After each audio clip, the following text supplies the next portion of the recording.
What's the craziest chess cheating story you know? Most likely it'll be Hans Niemann's. But I'm going to share you 3 crazy chess stories which happened right in front of me.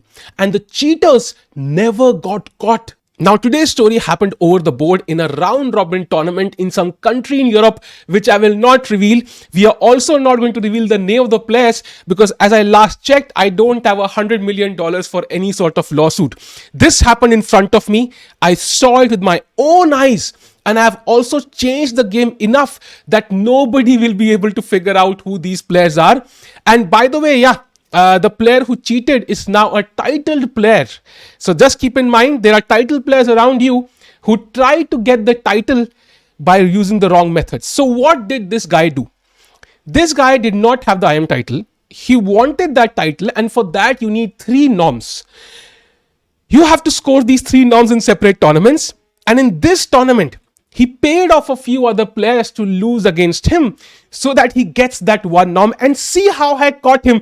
You'll be laughing your heart out by the time this video ends because this is insane.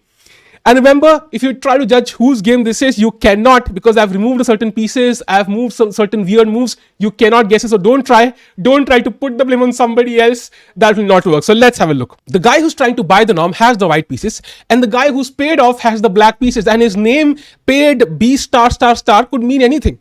And now after d4, d5 and e4, white goes for the gambit. And after d takes e4, knight c3, we have h6 on the board. And as I said, the opening moves have been changed quite a bit, where nobody can figure out whose game this is. Now comes h4. Have patience, we'll come to the critical moments. And after c6, knight takes c4. And now comes bishop f5. So we have this, can bishop stepping out, so to speak. And now comes bishop d3. And after bishop g6, h5, bishop h7, we have knight f3, and finally white defends the pawn on d4. And now most things will go smoothly. Knight f6, so black develops, and now comes knight to g3. Knight drops back because white does not want to exchange pieces. And something weird was happening while this game was being played. Both players were moving very quickly. I was sitting right next to this board, playing my own game. So you understand, I was the only guy in the universe who could see this game. Because there was nobody sitting to the left side of the players, and to the right side, I was sitting. So nobody had a crystal view of this game better than I did. And now comes bishop takes g3, queen takes g3, and e6. So black has this control over d5. White has more space, but black is extremely solid in the structure. Now comes knight e5, so white goes for advancing his pieces, and black challenges the knight in the center with knight d7. Now bishop f4, queen b6, and castles. Black attacked the pawn, and white simply castled. And now the question is, where will black castle? His king is looking in a very weird spot. He cannot castle queenside. And then knight f7 would happen, and kingside castling is very dangerous with the pawn on h5. Bishop e7, rook e1, putting the rook opposite the king. So far, nothing looked that odd, right? I mean, you don't suspect cheating to happen, games that are pre-arranged to happen in an over-the-board chess. And while you're thinking in a classical game, it's very normal for players to sit like this and look at the board on the right and left because you're bored with your own position sometimes. And now comes knight takes e5 and bishop takes e5.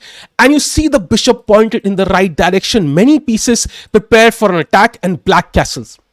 And now knight e4. So this knight was blocking my g pawn, and my, also the g file is closed, and this knight is also a defender. And whenever you're trying to attack, you have to remove these defenders. So knight e4. After knight takes and rook takes, the rook is also coming into the game. Clearly, g7 is going to be a hot spot for white's pieces.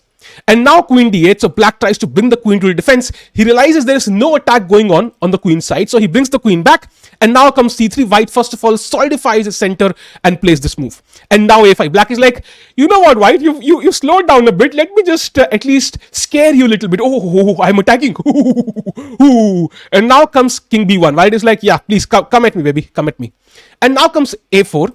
And now a3. So he simply stops these pawns, and now the attack is basically over. The only move black has is c5, but the problem is after c takes and rook takes, white anyway has control of the d file. So it's like black has no counterplay whatsoever. So black tries to challenge this bishop finally, and now white plays the move g4. Clearly, he just wants to launch. There's nothing else. His king is so safe, he doesn't need to do anything else. Just go gung-ho on the black king.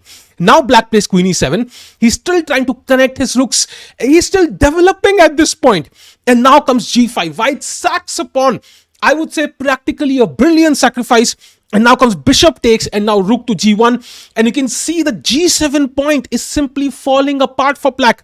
Now comes king h8. Black tries to hold on for dear life. And now rook g4. Both the rooks are lined up to g7. The bishop is lying down to g7. And now comes rook g8. Black is holding on for now. And now comes queen g3. 1, 2, 3. A mixed Alekhine's gun pointed straight at the king, and the bishop is also joined the party. What does black do now? He doesn't have many choices. He plays the move bishop f6 to try and at least exchange his bishop after the move queen f4 to putting more pressure on this bishop now. So if black were to ignore everything, now bishop f6 is a huge threat. So black takes, and now comes pawn takes. Yeah, the attack looks very scary, but where is the finishing blow? Because I could not see it. There is no finishing blow. As you will realize later, I might have moved one minor piece each, but they had no contribution to the game. And I was wondering, what the hell is going on? Like, what is white doing? Like, what are you threatening here? There is no threat from white. And black here could play anything. Of course, white is better. And then something stunning happened. I still have this vivid memory of what happened in this game. Black played the move c5. White, without, I think he thought for like 10 seconds, 15 seconds maybe, sacrificed on g7.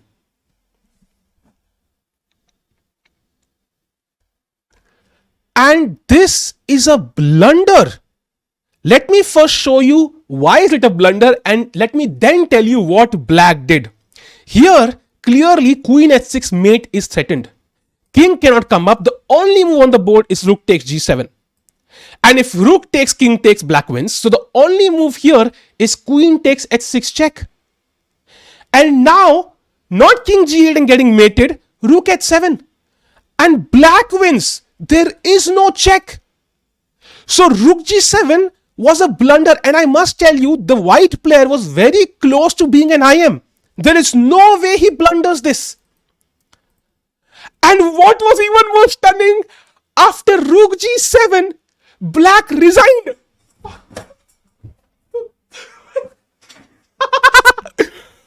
I was dumbstruck. I mean, I had a rating of 2200 something, and I was looking at the board. I was like, am I stupid? What am I not seeing on this game? Where is the mate? Why did black resign? I had no clue. I was looking at the player. He was trying to avoid eye contact. I look at his opponent. He was trying to avoid eye contact. I could not make sense of this. There is nothing happening. Black resigned. And I went back home. I was like, okay, maybe I should not talk to the guy. I have my own game going on. Maybe I'm missing something. Maybe my IQ is just stupid. So I go back home. I put up this position on the engines, and I see indeed there is nothing going on. And at least my self-worth was restored. And the next day, I asked the guy, why did your opponent resign?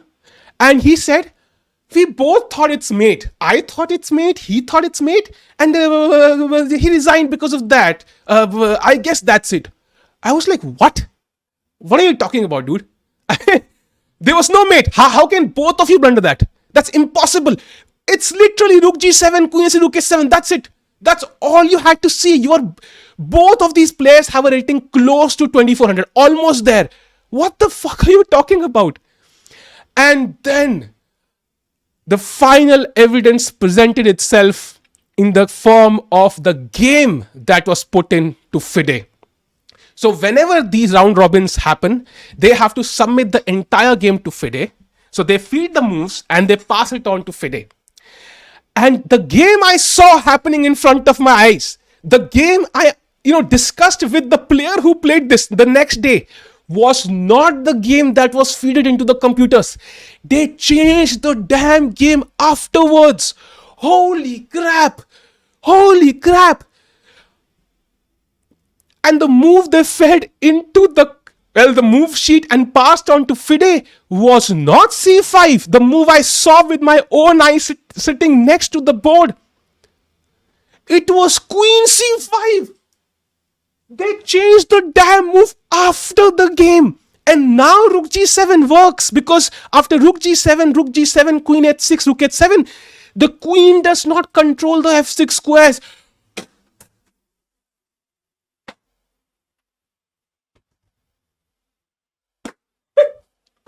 How is this legal?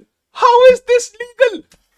And the crazy part is, of course, the tournament organizer is in on this. Otherwise, how do you do this? This is the reality of round robin tournaments in some countries in Europe. Even right now, many players you know who have gotten the title have gotten it like this. And the best part is not even here yet. I'm not even kidding. The best part is not even here. Hang on. So once this happened, this game came out the next month. So FIDE has to upload the games. So I saw the games and I saw what the hell had happened. I of course not talked to the guy about this. I knew what had happened by now. So that meant in this position, Black had been told to play Queen C5. He accidentally forgot what he had to play after being paid and played the move C5. And White was like, I'm going to anyway play this.